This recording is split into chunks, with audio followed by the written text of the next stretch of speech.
So, I could have sent a video? Okay, well, it's nice to be here. I'm usually not up this late, but always fun to follow an auction. It's sort of like doing Dancing with the Stars right now, so it's fun. Thank you. Good evening, everybody. I'm really delighted to be here. This is semi-exciting for me. It's a venerable Who's That of entertainment. All here to pay tribute to our good friend Jimmy Kimmel. Now, I'm happy to be here to talk briefly about Jimmy, because that's about all the time that it really takes. And we do have a very, very close, warm relationship. About a year ago, he called me late at night one night, and he says, "Bill, I gotta talk to you about something. With Norman Lear gone and Don Rickles gone, would you be my oldest friend?"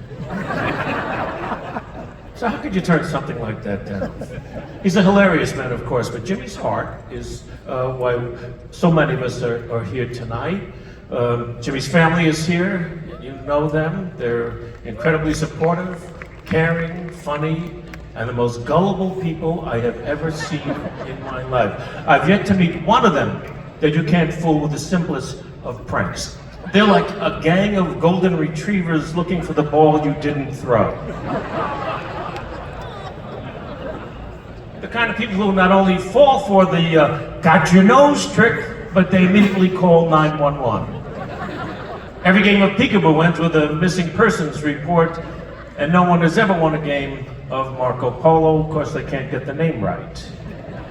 Murray, Plankton, Marco, Rubio, I have no idea. Now, we know him for all these years now, as his career has blossomed and blossomed. He's not only a great talk show host, he reportedly hosted the Oscars 4 times. And after the 3rd time, he called me and he said, "How the hell did you do this 9 times? And I said, "Very well." But after 4 years, he had had enough. He could have come back for the 5th year, but he said the tickets were just too expensive.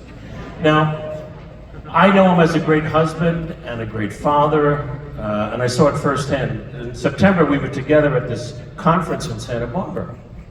So one morning, we're having breakfast with Jimmy and his wonderful wife, Molly, who's so beautiful and talented and hilarious, and his 2 beautiful kids, Jane and Billy.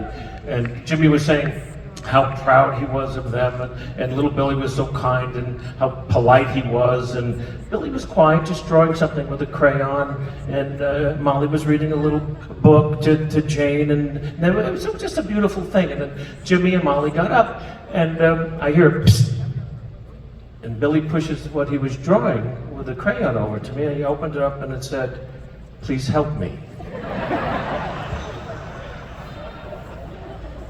Now, I love the guy. He's got a big heart, proud to share his emotions. We've all seen him cry during his monologues, but it's enough now, isn't it? It's enough. He's almost 60. I mean, you don't have to share everything with me, Jimmy. We were fishing once at his beautiful lodge in Idaho. In Idaho, it is Idaho. It's gigantic. It's beautiful. The fish are the size of Guillermo, and it's on a beautiful Snake River, and he's a very good fish. When he pulls in a rainbow trout about that big, and they get it in the net, and they pull the hook out of its mouth, and he holds the trout up, and it's jumping around, and before he's going to put it back in the river, and he starts crying. He's weeping about a trout. We had to row to the shore, so he gets on the cell phone with his shrink, talking about this fish that, he had this look in his eye, like, why me? Why me? I mean, he's what they would call clinically sentimental. He's a tender soul, and I'm not sure where it came from, but I have a theory. And it's because when he was living here as a kid, he was once Liberace's pool boy. Did you know that? No, take that for what it is. Take it for what it was. Just imagine that scene. "Jimmy, there are too many leaves in the pool. Would you give me my sleep thong and I'll have another Mai Tai? Thank you." But folks, seriously, I am honored to be here and to call Jimmy a friend. I actually was the first person that he ever interviewed years and years and years ago. And I knew then that he was a mensch. Mensch is a Jewish word for schmuck. But friends, his heart is always in the right place. And when those fires swept through Los Angeles, and sadly I was a victim of that, Jimmy extended himself, one of the first calls I got. Sorry to hear about what happened to you and your family.